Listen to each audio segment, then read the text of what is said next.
Francisco's notorious addiction services site will close at the end of the year after the mayor withdrew taxpayer cash. This, as critics claim, the site was simply a $19 million open-air drug market.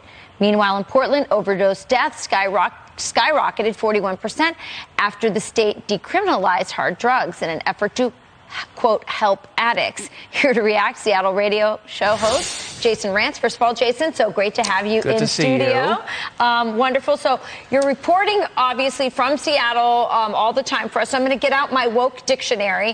What do they mean by harm reduction in the case of this policy? Yeah, harm reduction basically means we are going to give you the tools that you need to continue your addiction, but in a safer way. And so instead of using dirty needles, they'll give you clean needles. So of course, that doesn't actually solve the problem. It doesn't treat the addiction. It makes it technically safer, I guess, but you're still always one potential overdose away from a fatality.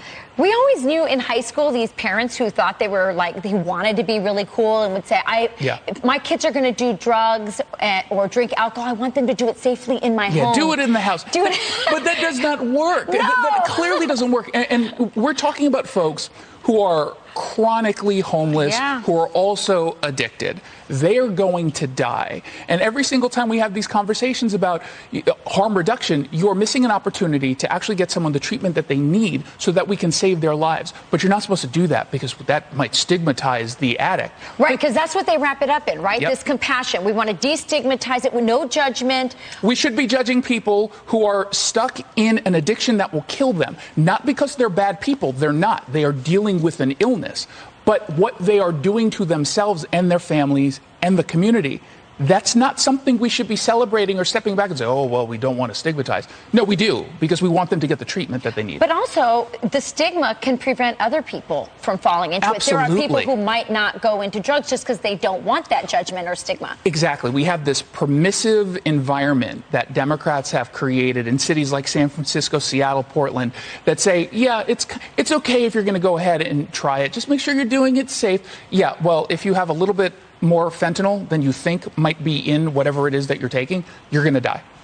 Yeah, and you destroy the cities and the quality of life as go you to any of these cities, they look nothing like they did 10 years ago or even 5 years ago because of the addiction problem that has overtaken these communities. So what are the people of Seattle, so they stopped this program, what are the people of Seattle, for example, where you live, what do they want to do now? No one seems to want to just take a stance. Whether we're talking about Seattle, Portland, San Francisco, they seem to acknowledge finally, yeah, things are not working. We see all the addicts in the streets shooting up or smoking fentanyl oftentimes on the corners or in buses. And they know that that's wrong. But no one will simply say, why don't we actually put money into services, to treatment? Because we don't compel people into treatment. There's no threat of going to jail if you don't seek treatment because we've legalized drugs basically on the West Coast. Right. So there's no real avenue to get these people, to pressure these folks into getting the treatment that they need. And instead, when we talk about treatment services, we're really talking about free needles. Treatment is the answer, and addiction is slavery. Essentially. 100%. And it's so damaging to the cities, and of course, it's so painful for the families that have to deal with them. Jason, always great to have you. Come back again to New York. I will. I appreciate it. You'll feel welcome here because it's like you haven't left Seattle. Oh, I've been taking lots of notes. It's very similar. We need you reporting from New York, too. All right. Well, it's still